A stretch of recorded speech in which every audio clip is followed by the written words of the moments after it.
Imagine you're standing outside on a stormy night. A bolt of lightning cracks across the sky. Pretty intense, right?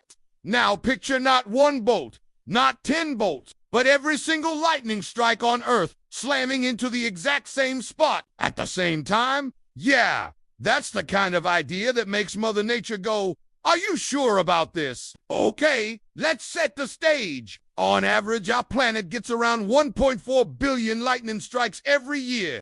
That works out to about 40 to 50 strikes per second. Lightning is basically a giant electrical spark, carrying somewhere between a few hundred million and a billion volts and about 30,000 amps of current. For comparison, your home outlet gives you maybe 120 volts and 15 amps. So yeah, your phone charger is not competing with Zeus. But what if we broke the laws of probability and forced all those strikes, billions of them, to hit the exact same patch of ground, all in one moment? What happens? First, let's talk energy. A single lightning bolt packs about 5 billion joules of energy. Multiply that by 1.4 billion strikes, and you get a number so stupidly huge it almost doesn't make sense. Roughly 7 quintillion joules dot. How big is that? Well, it's about the same energy you'd get from detonating 2 million nuclear bombs. Or, if you're hungry, it's enough to toast every slice of bread humanity has ever eaten. Twice. So yeah, a lot.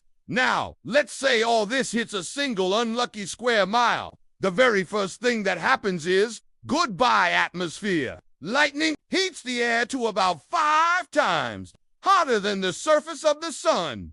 Billions of bolts would superheat the surrounding air into a colossal fireball, expanding outward like a nuclear blast wave. If you were standing within hundreds of miles, you wouldn't just get knocked over, you'd probably just evaporate. Sorry about that. What about the ground? Normal lightning melts sand into glassy tubes called fulgurites. They look cool, like frozen lightning scars. But this megastrike wouldn't make little tubes, it would liquefy the entire surface. Asphalt, dirt, rock, concrete, everything would flash melt into a bubbling lava lake. Think instant volcano, but created by electricity instead of magma. And underground, lightning usually penetrates just a few feet.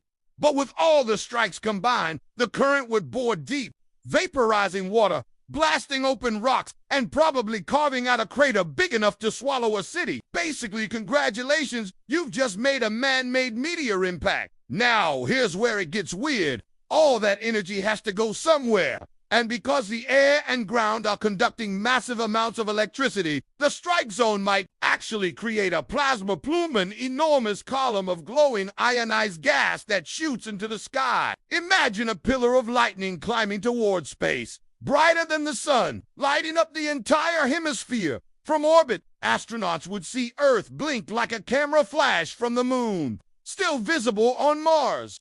Probably, and if you were anywhere near the other side of the planet, you'd still notice.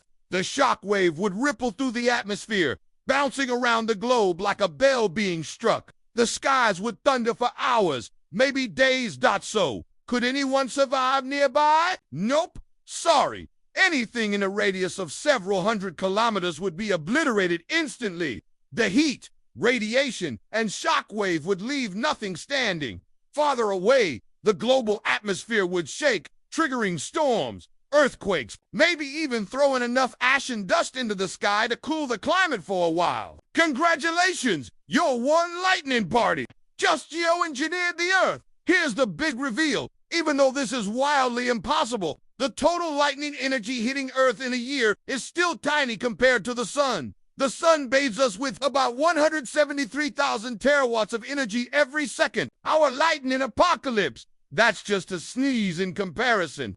So while it would ruin one spot on Earth beyond recognition, the planet itself would shake it off eventually. So, what if all the lightning on Earth struck the same place at once? Answer: you'd get a self-made extinction level event. A glassy crater glowing with plasma, and a reminder that Mother Nature does not mess around. But hey, it's fun to imagine, right? If you enjoyed this little trip into hypothetical chaos, hit that like button, drop a comment about where you wouldn't want the strike to land, and subscribe for more wild science what-ifs. Because as long as the universe keeps being weird, we'll keep asking ridiculous questions.